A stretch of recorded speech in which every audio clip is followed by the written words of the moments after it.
The Lord explains the origin and curse of wealth.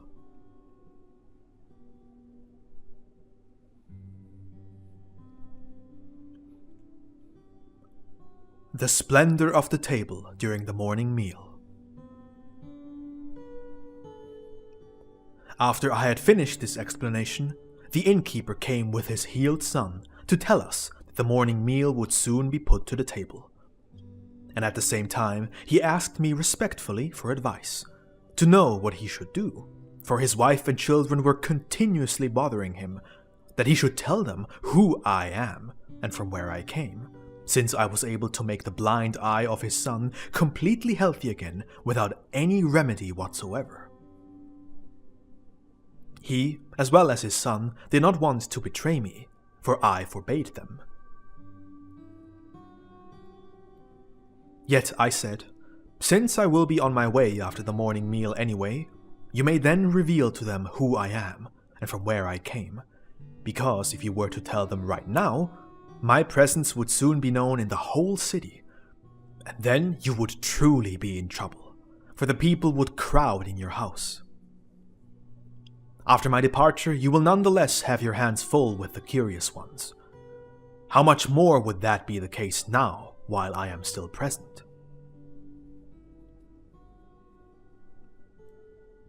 The innkeeper and his son were completely satisfied with this, and he left to take care of the morning meal.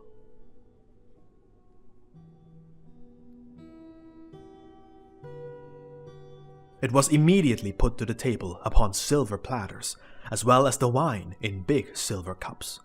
My platter and cup of wine were made of the purest gold, and I asked the innkeeper why he did this, since I am never pleased with such earthly splendor.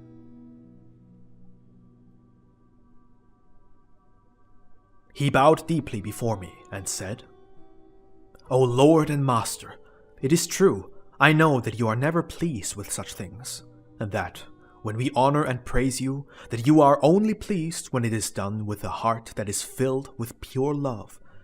But in me you have already found someone who has honored and praised you above all in his heart, and who, from now on, wants to honor and praise you even more in this manner.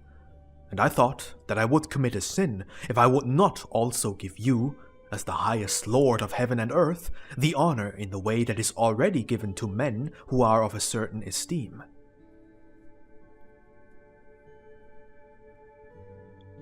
For you have created the whole earth with everything that it contains, and thus also its gold and silver. And so even these metals, which have been recognized by men for a long time already as the most noble, and as such also the most valuable, are testifying to your love, wisdom, might, greatness, and honor. Therefore, in my simplicity, I think that it is better that you, as creator of the gold and silver, should be honored in our human manner with these metals, instead of committing a shameful usury with it, or, for its sake, to wage the most bloody wars, and to invoke, as if from hell itself, a thousandfold calamity upon poor humanity." Said I, Yes, you are of course right in this. If all men would think the same as you, and their heart would have the same attitude, then gold, silver, pearls, and all costly and precious stones would not bring disaster upon them.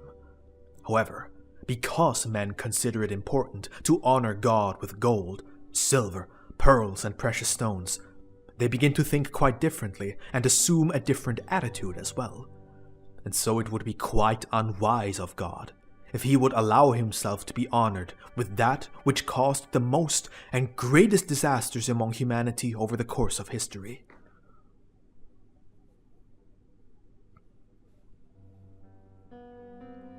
Even the patriarchs of the earth thought like you, and they honored God before golden and silver altars, and performed their honoring prayers of praise in temples richly adorned with gold, silver, and all manner of precious stones, as you can see in the Temple of Jerusalem.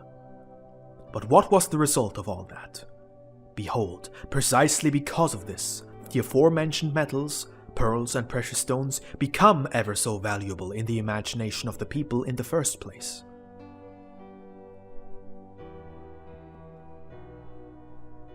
When the people ultimately developed an exaggerated idea of the value of these god-worshipping things, they began to delve ever deeper into the ground in search of gold, silver, pearls, and precious stones.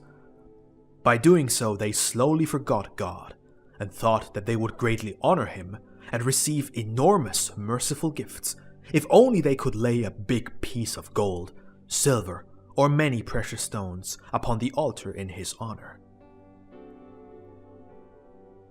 However, because not all men were so capable in finding what was thought to please God, they asked the patriarchs, who were also priests, how many sheep, cows, oxen, calves, and bulls they would need to offer God instead of so and so much gold and silver, in order to please him as much as the one who offers pure gold and silver.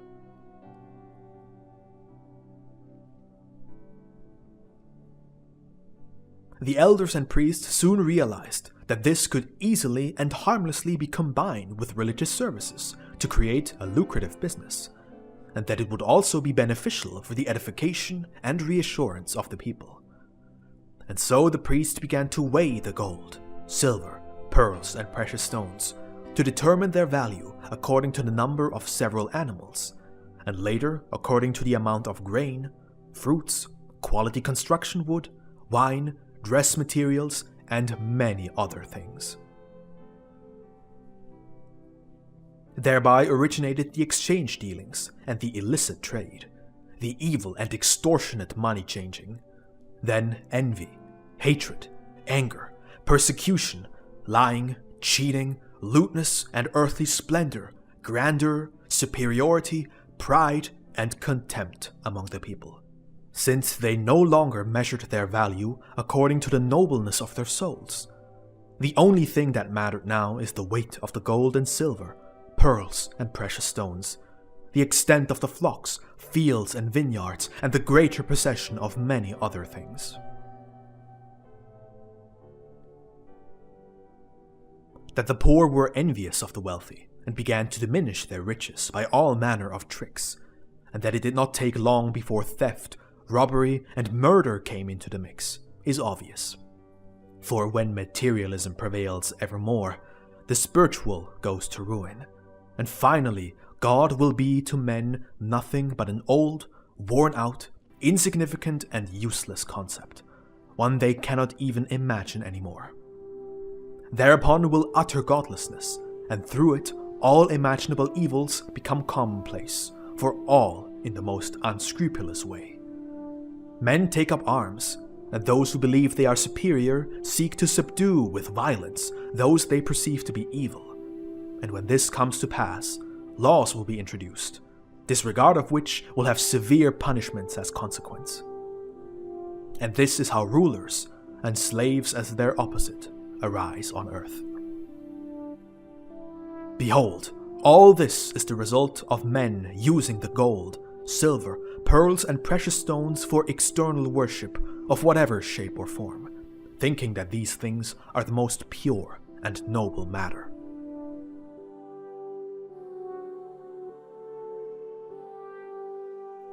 Concerning the external worship and glorification of God, this has already been taken care of by God himself since eternity, for that is why he created heaven and all of visible nature, this entire earth, the moon, the sun, and the countless stars, in truth, celestial bodies of such magnitude that can hardly be conceived of, full of light and things most beautiful, with little creatures upon their great and vast plains and fields.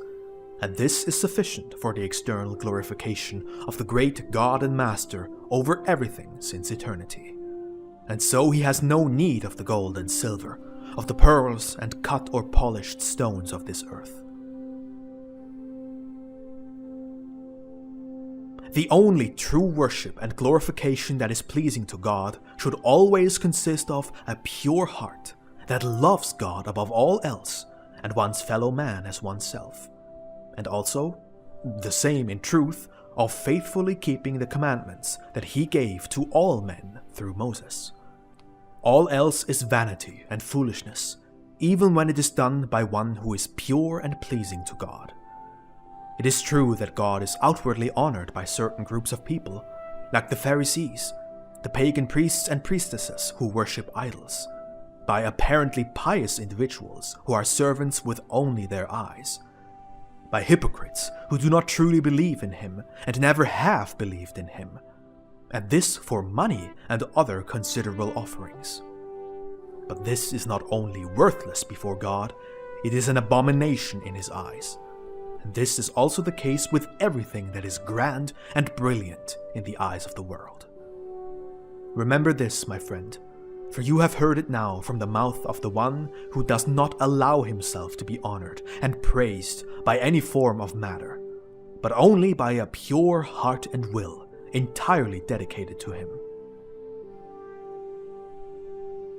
Now quite embarrassed, the innkeeper said, "O Lord and Master from eternity, if this external adoration of mine, as I can clearly see now, is not pleasing to you, then everything shall immediately be arranged differently."